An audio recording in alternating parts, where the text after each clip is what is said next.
తాకట్లో ఉన్న బంగారాన్ని విడిపించి ఆ రోజున మార్కెట్ ధర కట్టి మిగిలిన డబ్బును మీకు అందిస్తుంది కొమ్మూరి గోల్డ్.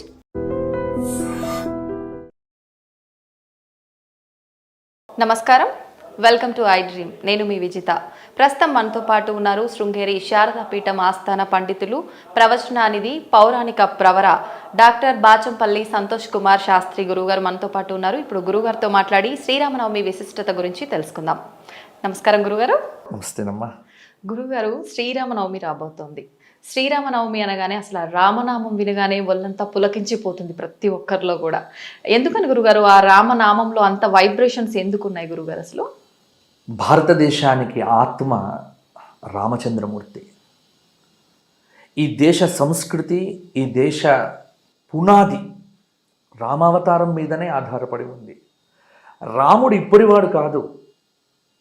మనకు పురాణ శాస్త్రీయమైన ఆధారాల ప్రకారం చూస్తే కృష్ణుడు చాలా దగ్గరివాడు. సరిగ్గా 5125 సంవత్సరాల క్రితం కృష్ణావతారం వచ్చింది. ఎందుకంటే కృష్ణుడు ఏ రోజైతే తన అవతారాన్ని చాలించాడో ఆ రోజు కలియుగం ప్రారంభం. కాబట్టి ఇప్పుడు కృష్ణుడు మనకు చాలా దగ్గరివాడు. రాముడు అలా కాదు, రాముడు చాలా దూరం.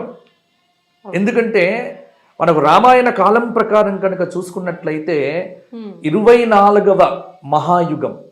ఇప్పుడు ఏ యుగం జరుగుతుందో తెలుసా నీకు? ఏ మహాయుగం? 28వ మహాయుగం.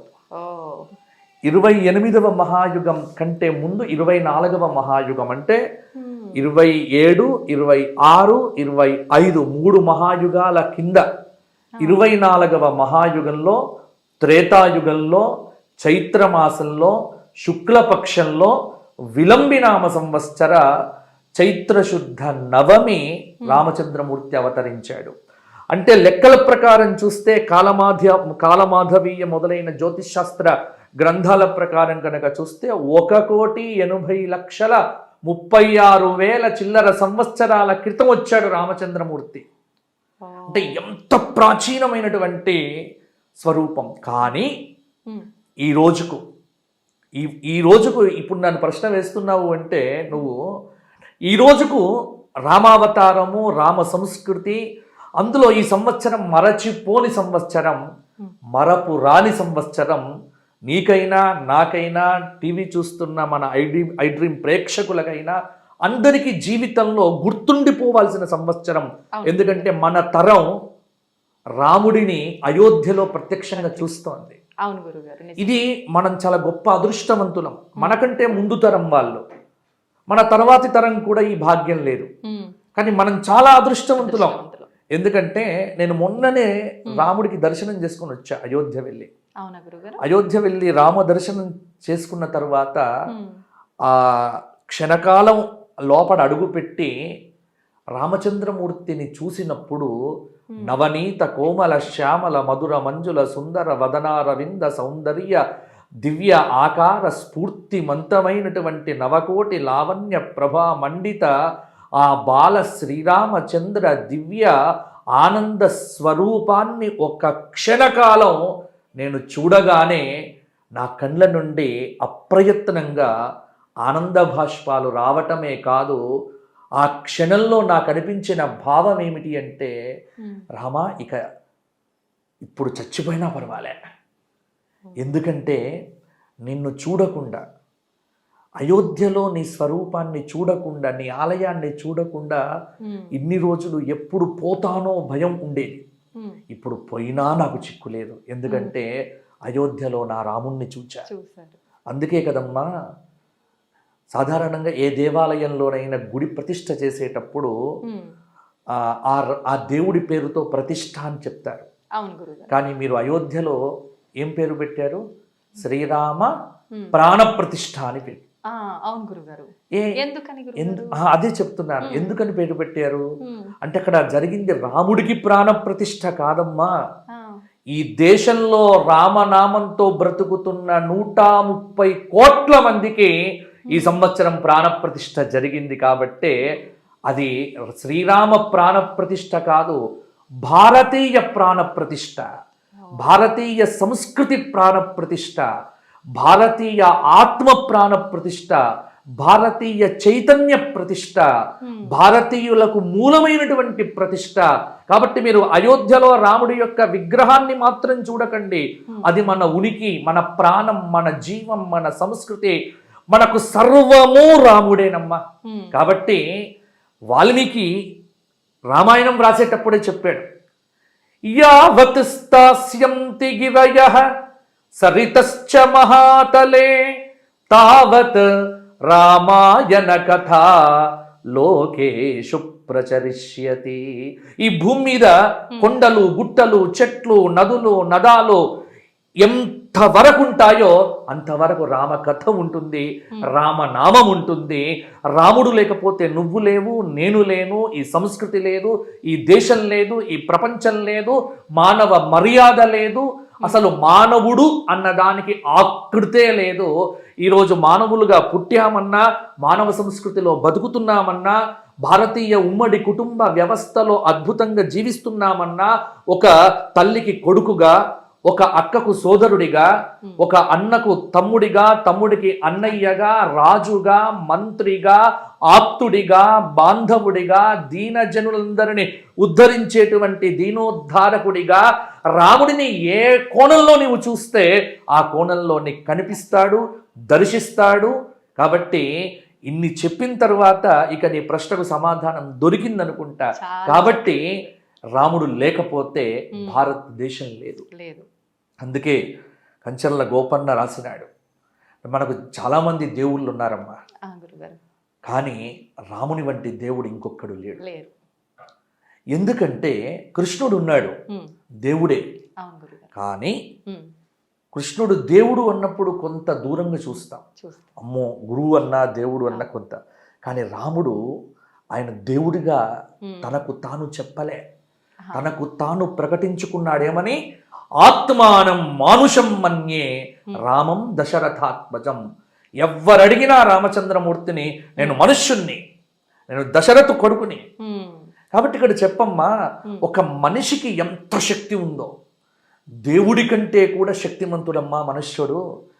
మానవుడిలో ఉన్న నిద్రాణమైనటువంటి శక్తిని, యుక్తిని, భక్తిని, తత్వాన్ని ఈ జగత్తుకు అందింపచేసి సర్వశక్తులను కూడగట్టుకొని ప్రకృతితో సహజీవనం చేస్తూ, ప్రకృతిని కాపాడుతూ, పంచభూతాలను కాపాడుతూ, ఈ సమస్త లోకాన్ని ధర్మమయంగా భావిస్తూ, ఆచరిస్తూ, ధర్మాన్ని ప్రబోధిస్తూ, ధర్మాన్ని ఆచరిస్తూ ఏ మానవుడైతే జీవిస్తాడో ఆ మానవుడే రాముడవుతాడు, ఆ మానవుడే మాధవుడవుతాడు. కాబట్టి మానవుడు మాధవుడు కావటం ఎలా అంటే, ముందు మానవుడు రాముడు కావాలి, రాముడు మాధవుడు కావాలి, మాధవుడు భగవంతుడు. కాబట్టి మానవుడికి మాధవుడికి మధ్య ఉన్నటువంటి వ్యత్యాసాన్ని పోగొట్టి నువ్వు రాముడిలాగా బ్రతుకు, నువ్వు మాధవుడివి అవుతావు. కాబట్టి బ్రతుకులో గొప్పదనాన్ని, ముఖ్యంగా చాలా మంది ఏం చేస్తారంటే రాముణ్ణి ఎందుకు ఆదర్శంగా తీసుకోవాలి అంటే, ఇప్పుడు సుఖాలు ఉన్నప్పుడు ప్రతివాడు నీతి వాక్యాలు చెప్తాడు, ధర్మం గురించి చెప్తాడు.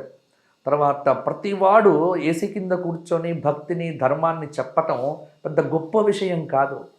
ధర్మాన్ని చెప్పడం కంటే ధర్మాన్ని ఆచరించడం చాలా ముఖ్యమైనటువంటిది. అందుకే కృష్ణుడికి రాముడికి తేడా ఏంటి అంటే, రాముడు ఆచరించి చూపాడు, కృష్ణుడు చెప్పి చూపాడు. అందుకే పెద్దలు అనాదిగా మా తాతగారు చెప్తూ ఉండేవారు ఏమిటి అంటే, రాముడు చేసింది చెయ్యండిరా, కృష్ణుడు చెప్పింది వినండిరా. కృష్ణుడు చేసింది చెయ్యకూడదు, కృష్ణుడు చేసింది చేసామంటే ఇంకేమైనా ఉందా? ఎందుకంటే ఎక్కడ పుట్టకూడదు అక్కడ పుట్టాడు మహానుభావుడు, జైలు పుట్టాడు, తరువాత పాములతో ఆడుకున్నాడు, ఆ పూతనను 10 రోజులకే లేపేశాడు. కాబట్టి ఆయన చేసినవన్నీ కూడా మానవాతీతమైన పనులు. కానీ రాముడి జీవితంలో ఎక్కడ మానవాతీతమైన పని లేదు. కృషితో నాస్తి దుర్భిక్షం, కృషి చేస్తే మనుషుడు ఋషి అవుతాడు అన్న దానికి 14 ఏళ్ళు కష్టపడ్డాడు. అంటే ఎంతటి విపత్కరమైన పరిస్థితులు వచ్చినా నీవు నమ్మిన ధర్మాన్ని విడిచిపెట్టకుండా బ్రతికితే అది రామతత్వం. అందుకే రాముడు మనకు ఆదర్శ స్వరూపుడు. కాబట్టి మానవుడు రాముడినే అనుసరించాలి, రామనామమే చెయ్యాలి, రాముడు జీవితాన్నే ఆదర్శంగా తీసుకోవాలి. రాముడు లేకపోతే ఈ జగత్తు లేదు, రామనామం లేకపోతే మనం ఎవ్వరం కూడా లేము. కాబట్టి ఉన్నదే రాముడు. రాముడిగా బతకాలి, రాముడిలో కలవాలి, రామనామంతో మనందరం మోక్షం పొందాలి. ఎంత అసలు అద్భుతంగా వివరించారు గురుగారు. అంత కళ్ళకు కట్టినట్టు మేము చూస్తున్నాము, వింటున్నామని కాకుండా మైమర్చిపోతున్నట్టుగా ఉంది గురుగారు మీ మాటలు. సంతోషం అమ్మా. గురుగారు, శ్రీరామనవమి రోజు మామూలుగా పెద్దవాళ్ళు చెప్తుంటారు శ్రీరాముడు జన్మించిన రోజు అది అని చెప్పి. అయితే జన్మించిన రోజు కళ్యాణం చేయకూడదు అని కూడా ఇంకొక మాట ఉంటుంది గురుగారు. మరి మనం చూస్తే శ్రీరామనవమి రోజే సీతారాముల వారికి కళ్యాణం చేస్తూ ఉంటాం వైభవంగా, ఎందుకని గురుగారు? చాలా మంచి ప్రశ్న వేసావమ్మా విజిత. రామనవమికి కళ్యాణం ఎందుకు? ఎందుకంటే రాముడిది బర్త్డే. అవును గురుగారు. మనం ఏం చేస్తున్నాం? మ్యారేజ్ చేస్తున్నాం. అసలు బర్త్డే నాడు పెళ్లి చేస్తారు ఎవరైనా?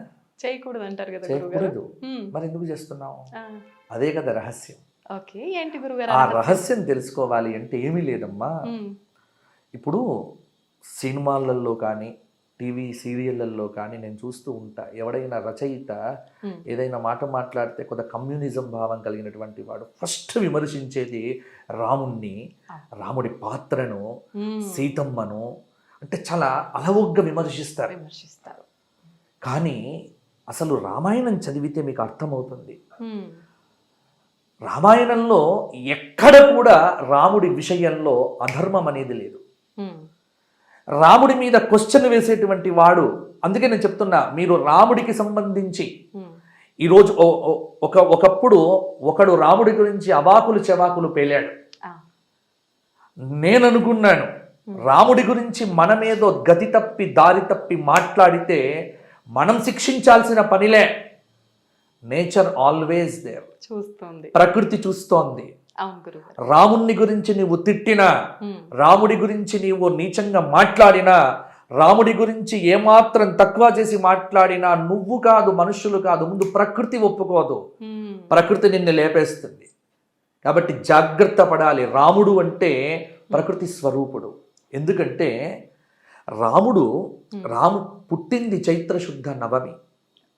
అక్కడ రామాయణంలో వర్ణిస్తారు, గ్రహేషు కర్కటే లగ్నే వాక్పతౌ ఇందునా సహ ప్రోద్యమానం జగన్నాథం సర్వలోక నమస్కృతం తతశ్చద్వాదశే మాసే చైత్రే నవమికే తిథౌ. చైత్రమాసంలో శుక్లపక్షంలో నవమి తిథి రోజున మధ్యాహ్న సమయంలో కర్కాటక లగ్నంలో వాక్పతి బృహస్పతి చంద్రుడితో కలిసి కేంద్రంలో ఉండగా, అద్భుతమైనటువంటి సమయంలో 5 గ్రహములు ఉచ్చలో ఉండగా, అఖిలాండకోటి బ్రహ్మాండ నాయకుడు, ఆదిమధ్యంత రహితుడు, అప్రమేయ అనంత కళ్యాణ గుణ సంపన్నుడైన ఆ పరంధాముడు పరమేశ్వరుడు ఆ దశరథ నందనుడిగా కౌసల్యాదేవి యొక్క గర్భమునందు దేవగరుడ గంధర్వ కిన్నర కింపురుషాది మాననీయ మహత్తర మహర్షులు వశిష్ఠ వామదేవ జాబాలి కాత్యాయన మార్కండేయ సనక సనందన సనత్కుమార సనత్సుజాతాది దేవర్షులు బ్రహ్మర్షులు ఆ పరంధాముడి యొక్క వైభవాన్ని కీర్తిస్తూ సేవిస్తూ అర్చిస్తూ ధ్యానిస్తూ తమ హృదయ పుండరీకములయందో భావన చేస్తూ ఉండగా, ఆ పరంధాముడు పరమేశ్వరుడు నిర్గుణ నిర్వికార పరబ్రహ్మ సగుణ సాకార సుందర స్వరూపంతో ఈ లోకములన్నింటినీ పరమపావనం చెయ్యటానికి చైత్రశుద్ధ నవమి రోజు పునర్వసు నక్షత్రంలో మధ్యాహ్నం నాడు అవతరించాడు. అయితే రాముడు పుట్టింది రామనవమి, కానీ రాముడికి అనాదిగా ఇక్కడ కళ్యాణం చేస్తూ వస్తున్నాం. రాముడు పుట్టింది ఉత్తర భారతదేశంలో, కానీ ఉత్తర భారతం కంటే రాముడిని ప్రేమించేవారు దక్షిణ భారతంలో ఎక్కువ. అవును గురువుగారు, చాలా మంది ఇష్టపడతారు. పేర్లు కూడా ఇక్కడే పెడతారు, సీతారామయ్య, దశరథ రామయ్య, సీతాపతి, ఇంట్లో మనిషిని. కాబట్టి రామగీత, ఈ పేర్లన్నీ కూడా మీకు తెలుగునాట ఎక్కువ వినిపిస్తాయి తప్ప ఉత్తర భారతదేశం కంటే రాముడికి సంబంధించిన ఆరాధన, అర్చన, ఉపాసన, పూజ, కళ్యాణాలు ఇవన్నీ కూడా దక్షిణ భారతంలో ఎక్కువ. ఎందుకో తెలుసా? రాముడి మొత్తం జీవితంలో ఆయన మొత్తం పరిపాలన చేసింది వాల్మీకి రామాయణం ప్రకారం దశవర్ష సహస్రాన్ని దశవర్ష శతాని చ రామో రాజ్యముపాసిత్వ బ్రహ్మలోకం ప్రజాస్యతి. 11,000 సంవత్సరాలు. 11,000 సంవత్సరాల లార్జ్ పీరియడ్లో ఆయన 14 సంవత్సరాలే ప్రధానంగా మనం కథగా చెప్పుకుంటాం. ఆ 14 సంవత్సరాలు తిరిగింది మన సౌత్ ఇండియాలో. ఎందుకంటే అయోధ్యను వదిలిపెట్టి అరణ్యానికి వచ్చాడు కదా. దండకారణ్యం అంటే మనదేనమ్మా. మహారాష్ట్ర నుంచి ప్రారంభమై మహారాష్ట్ర, ఛత్తీస్గఢ్, భద్రాచలం. అందుకే సీతమ్మ వారిని అపహరించిన తర్వాత గోదావరి నది ప్రవహిస్తూ ఉంటే గోదావరిని అడుగుతాడు, వందే గోదావరి నది, అమ్మా గోదావరి నీవేమైనా నా భార్యను చూచావా అని. కాబట్టి రాముడు తిరిగిన ప్రదేశం, రాముడు నడయాడిన భూమి, రాముడు స్నానం చేసిన నది గోదావరి నది. అందుకే భద్రాచలం అంటే మనకు ప్రాణం. భద్రాచలంలో చూపిస్తూ ఉంటారు రామయ్య తిరిగాడు అని. మీరు మంత్రాలయంలో స్వామివారి యొక్క బృందావనం చూస్తారు, రాఘవేంద్ర స్వామి వారిది. రాఘవేంద్ర స్వామి వారి యొక్క బృందావనం పైన ఉన్న శిల ఉంది కదమ్మా, అది ఎక్కడదో తెలుసా? ఆయన సమాధి కావటం కంటే ముందు చెప్పారు, పలానా ఆదోని కొండలో ఉత్తరం వైపు మీరు నడుచుకుంటూ వెళ్తూ ఉంటే ఒక పెద్ద శిల ఉంటుంది, అది తెచ్చి పెట్టండి అని. శిష్యులు అడిగారు, ఎందుకు ఆ శిలనే మీకు కావాలి అంటే, రాముడు ఈ ప్రాంతానికి వచ్చినప్పుడు సీతమ్మతో కలిసి ఆ రాయి మీద కొంతసేపు కూర్చున్నాడు అని చెప్తారు. ఇది రాఘవేంద్ర స్వామి వారు మహానుభావులు కాబట్టి, ఆయన దివ్యస్వరూపులు కాబట్టి చెప్పగలిగారు. కాబట్టి రాముడు కూర్చున్న శిల ఇప్పుడు మీరు మంత్రాలయంలో బృందావనంలో చూస్తున్నది. కాబట్టి రాముడు ఇక్కడ తిరిగాడు. కాబట్టి రాముడు అంటే మనకు ప్రాణం. ఇక్కడ కళ్యాణం ఎందుకు చేస్తాము అంటే అసలైన విషయంకి వస్తున్నా నేను. కళ్యాణం చేయడంలో తాత్పర్యం ఏమిటి అంటే, రాముడు సీతమ్మను విడిచిపెట్టాడు, విమర్శలు ఇవే కదమ్మా. సీరియళ్లలోనైనా సినిమాలలోనైనా ఆధునికులైన కమ్యూనిస్టులైన దుర్మార్గులైన దుష్టులైన నీచులైన నికృష్టులైన దౌర్భాగ్యులైన వారు రామాయణం మీద ఎటువంటి ప్రశ్నలే వేస్తారు. రాముణ్ణి నమ్మాలి, కానీ రాముడి మీద ప్రశ్న వేయకూడదు. ప్రశ్న అంటే జిజ్ఞాసపూర్వకంగా వేరు. తెలుసుకోవాలని, ఇప్పుడు నువ్వు తెలుసుకోవాలని అడుగుతున్నావు, తప్పులే. కానీ దుర్మార్గంగా రాముడి మీద నింద వెయ్యాలని ఎప్పుడు కూడా మనం చూడకూడదు. అలా రాముడి మీద చాలా మంది అలా ప్రశ్న వేస్తూ ఉంటారు. రాముడు సీతమ్మను విడిచిపెట్టాడు. అసలు సీతమ్మను ఎప్పుడు రామచంద్రమూర్తి విడిచిపెట్టలే. సీతారాముల దాంపత్యమే ఈ లోకానికి ఆదర్శవంతమైన దాంపత్యము. ఎందుకోసమో చెప్తున్నాను విను. అసలు రాముడు నవమి రోజు పుట్టినాడు కదా. వాల్మీకి రామాయణం ప్రకారం కళ్యాణం ఎక్కడ జరిగింది అంటే, ఉత్తర ఫల్గుని నక్షత్రంలో కళ్యాణం జరిగింది.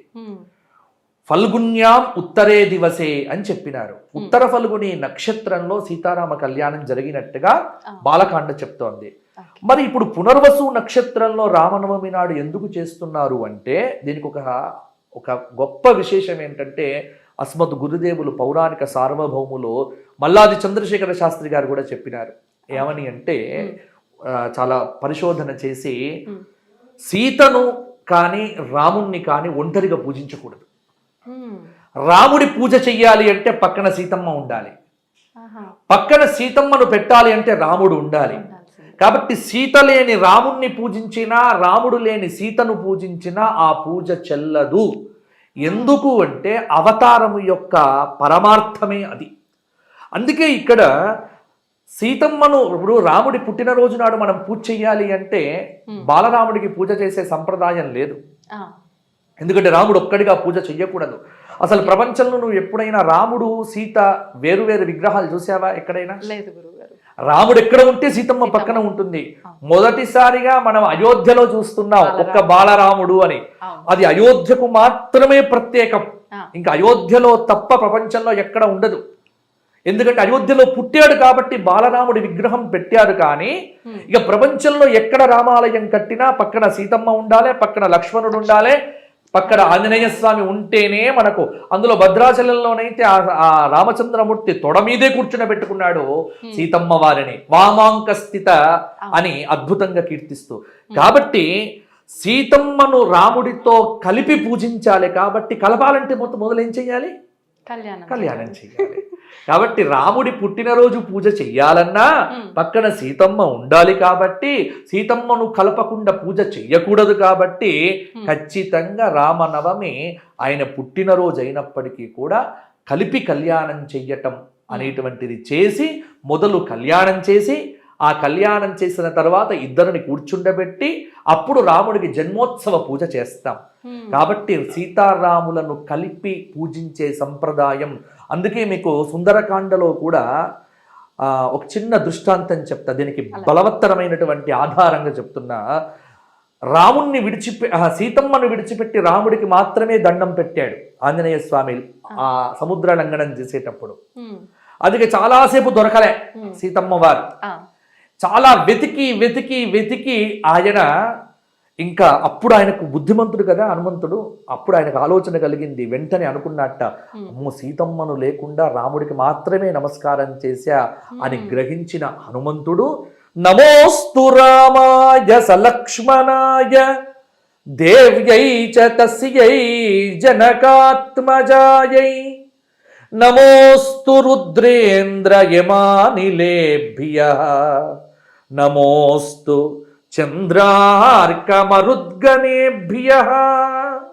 సీతమ్మతో కలిసిన రామచంద్రమూర్తికి నమస్కారము అని ఎప్పుడైతే మతిమంతుడు బుద్ధిమంతుడు హనుమంతుడు జగన్మాత భూజాత సకల సద్గుణోపేత సీతామాతను కూడా స్మరించి రామచంద్రమూర్తి యొక్క పాదాబ్జములను తన హృత్పుండరీకమునందు ధ్యానించినాడో కళ్ళు తెరిస్తే అప్పటిదాకా వెతకని అశోకవనం కనిపించింది.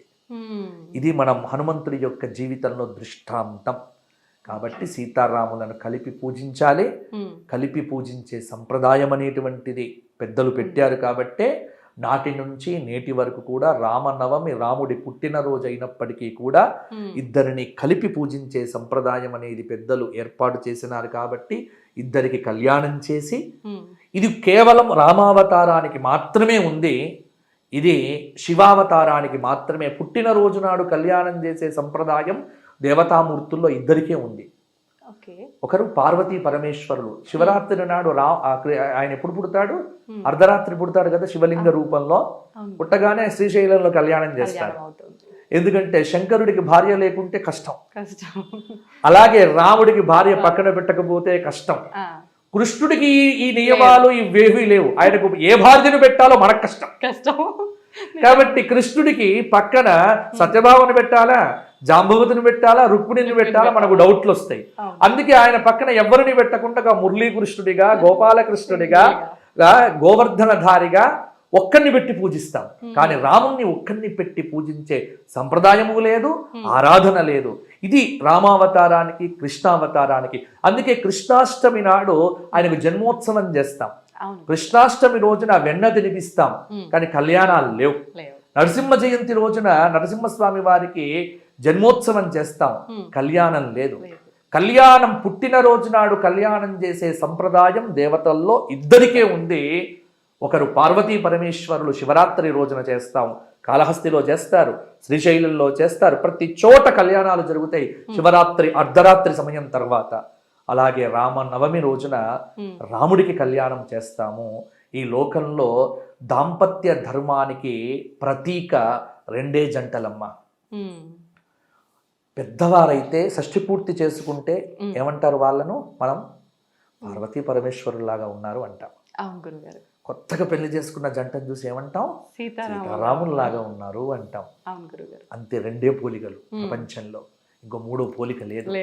వారు షష్ఠి పూర్తి చేసుకొని పెద్ద దంపతులైతే ఆది దంపతులు పార్వతీ పరమేశ్వరులు. పెళ్లి చేసుకొని నవదంపతులైతే సీతారాములు అంటాం. ఎప్పుడైనా శ్రీకృష్ణుడు రుక్మిణి అన్నారా? అంటే మగవాన్ని అనుమానిస్తారు. కాబట్టి కృష్ణుడితో పోలిక లేదు, రాముడితోనే పోలిక.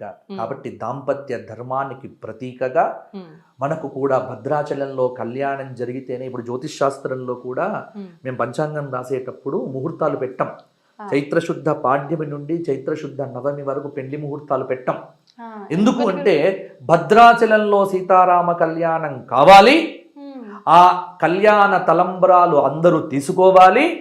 అప్పుడే ఆంధ్ర తెలుగు రాష్ట్రాల్లో కళ్యాణాలు జరగాలి. నాటి నుంచి నేటి దాకా ఇది సంప్రదాయం. కాబట్టి చైత్రమాసంలో ఉగాది కాగానే ఎవడైనా పెళ్లి చేశాడు అనుకోండి, తప్పు. రామనవమి దాకా పెళ్లి చేయటానికి వీల్లేదు.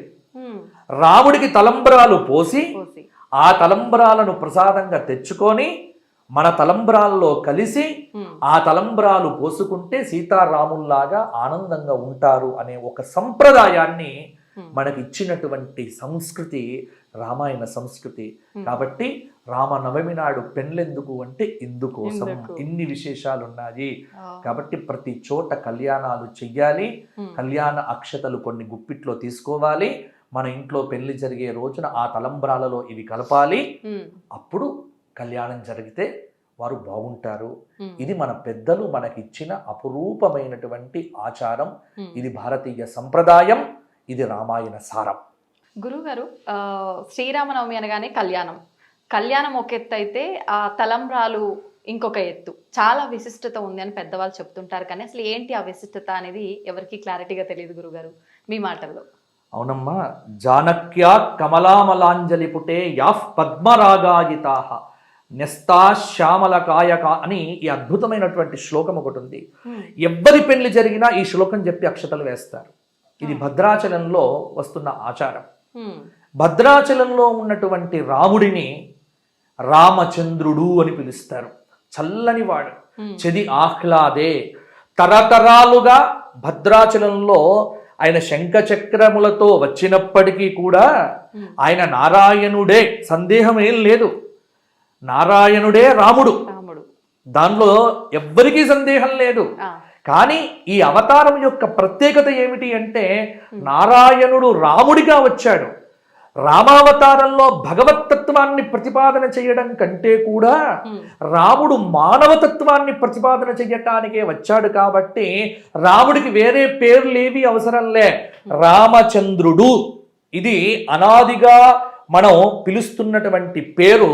అందుకే భద్రాచలంలో మిగతా పేర్లతో ఈ మధ్య పిలిచే కొత్త సంప్రదాయాలకు దారి మొదలైంది. కానీ అనాదిగా తెలుగు వారందరూ పిలిచేటువంటి పిలుపు రామచంద్రుడు. రామాయ రామభద్రాయ రామచంద్రాయ వేధసే రఘునాథాయ నాథాయ సీతాయాః పతయే నమః. భద్రాచలంలో ఉన్న తలంబ్రాలకు ఒక ప్రత్యేకత ఉందమ్మా. ఎందుకంటే ప్రాచీన కాలం నుంచి ఈ రోజు దాకా భద్రాచలంలో కళ్యాణం జరిగిన తరువాతనే ఉభయ తెలుగు రాష్ట్రాల్లో ఉన్న వారందరూ కూడా ఆ తలంబ్రాలను తెచ్చుకొని మన ఇంట్లో కలుపుకొని, ఒకవేళ ఇంట్లో పెళ్ళుంటే పెళ్లి తలంబ్రాలలో కలుపుకోవాలి, లేకపోతే కొన్ని తలంబ్రాలు తెచ్చుకొని మన బీరువాలో చక్కగా పెట్టుకోవాలి. దాని ద్వారా ధనధాన్యములు వృద్ధి అవుతాయి అని మనకు చాలా పెద్ద ఆచారం. ఇక్కడ భద్రాచలంలో ఉన్న తలంబ్రాలను అన్ని తలంబ్రాలతో పిలవద్దు. భద్రాచల తలంబ్రాలను గోటి తలంబ్రాలు అంటారు. ఇది ఒక్క భద్రాచలంకు మాత్రమే ప్రత్యేకం. మిగతా అన్ని చోట్ల పసుపుతో తలంబ్రాలు చేస్తారు. భద్రాచలంలో కుంకుమతో తలంబ్రాలు ఎర్రగా ఉంటాయి, మీరు చూడండి. కాబట్టి భద్రాచల తలంబ్రాలు ఏమిటి అంటే ఆ పంట వేసేటప్పుడు కూడా రామావతారంలో, కృష్ణావతారంలో, లేకపోతే హనుమంతుడి యొక్క స్వరూపంతో రైతులు వేషాలు వేసుకుంటారు. వేసుకొని విత్తనాలు చల్లేటప్పుడు కూడా రామావతారంలో ఉన్నటువంటి వేషాలు వేసుకొని విత్తనాలు చల్లి, కోసేటప్పుడు కూడా రామావతారంలో ఉన్న వేషాలతోనే పంట కోతను చేసి వాటిని మిషన్లో ఆడించరు. గోటితో ఒక్కొక్క బియ్యపు గింజను తీసి చేస్తారు. అందుకే భద్రాచల తలంబ్రాలను గోటి తలంబ్రాలు అంటారు. అది చాలా ప్రత్యేకమైనటువంటిది. అందులో భద్రాచలంలో ఉన్నటువంటి రామచంద్రమూర్తితో సాటి కలిగిన దైవం ఇంకొకటి లేదు. బండన భీముడు ఆర్తజన బాంధవుడు ఉజ్వల బాణతూన కోదండ కల ప్రచండ భుజతాండవ కీర్తికి రామమూర్తికిన్న రెండవ సాటి దైవమిక లేడనుచున్న గడకట్టి భేరిక డాండడ డాండ డాండ నినదంబులు అజాండము నిండ మత్త వేదండము నెక్కి చాటెదను భద్రగిరి దాశరథి కరుణాపయోనిధి. ఎంత అద్భుతంగా చెప్పాడమ్మా అద్భుతంగా ఉంది గురుగారు. కచ్చర్ల గోపన్న. రాముని వంటి దైవం ఇంకొకటి లేదు లేదు లేదు. ఎందుకంటే మనందరికీ ఆదర్శం ఆయనే. కాబట్టి ఈ కళ్యాణానికి రాముడి తలంబ్రాలు తెచ్చుకోండి. మీ వీధుల్లో జరిగిన, మీ గుళ్ళల్లో జరిగిన, మీ ప్రాంతంలో జరిగిన భద్రాచల కళ్యాణంగానే భావన చేస్తూ ఆ తలంబ్రాలను తెచ్చుకొని మీ శిరస్సు మీద వేసుకొని, కొన్ని తలంబ్రాలు మీ ఇంట్లో పెట్టుకొని, ఏదైనా ముఖ్యమైన పనుల మీద బయటికి వెళ్ళినప్పుడు ఆ 2 గింజలు తీసి శిరస్సు మీద పెట్టుకొని రామనామ స్మరణ చేసి బయటికి వెళ్తే రామజయం, శ్రీరామ కార్య జయం కలుగుతుంది. రామనామం పట్టుకొని ఆంజనేయ స్వామి 100 యోజనాలు లంఘించి కార్యసిద్ధిని పొందాడు. రామనామంతో, రాముడి తలంబ్రాలతో చక్కగా మనకు కూడా విజయాలు కలుగుతాయి. విజయాలను కలిగించే తలంబ్రాలే సీతారామ కళ్యాణ తలంబ్రాలు. అందుకే ఆ తలంబ్రాలకు అంత ప్రాధాన్యం ఉంది. నిజంగా మీరు అన్నారు కంచర్ల గోపన్న గారు ఎంత చక్కగా సెలవిచ్చారు తల్లి అని చెప్పి. వారు చెప్పారు అని వినటమే గాని మేము మీ మాటల్లో వింటుంటే అసలు ఎంత అద్భుతంగా ఉంది గురువుగారు. మైమరిచిపోతున్నాం గురువుగారు. అసలు అట్లా వింటూనే ఉండాలనిపిస్తోంది. కాబట్టి భద్రాచల రామచంద్రమూర్తిని దర్శించండి, అయోధ్యలో ఉన్న బాలరాముడిని దర్శించుకోండి. ఈ సంవత్సరం అందరూ వైభవంగా చేయండి మీ మీ ప్రాంతాల్లో కళ్యాణాలు. కళ్యాణం అంటే ప్రతి చోట హనుమాన్ చాలీసా పారాయణములు చేస్తూ మీ ఇంటి మీద రామ ధ్వజాలు ఎగరవేయండి. ఈ సంవత్సరం క్రోధినామ సంవత్సరం కాదు, శ్రీరామ కళ్యాణ సంవత్సరం అని భావన చెయ్యండి. తప్పకుండా గురుగారు, చాలా మంచి విషయాలు తెలియజేస్తారు గురుగారు. ధన్యవాదాలు. జై శ్రీరామ్. జై శ్రీరామ్.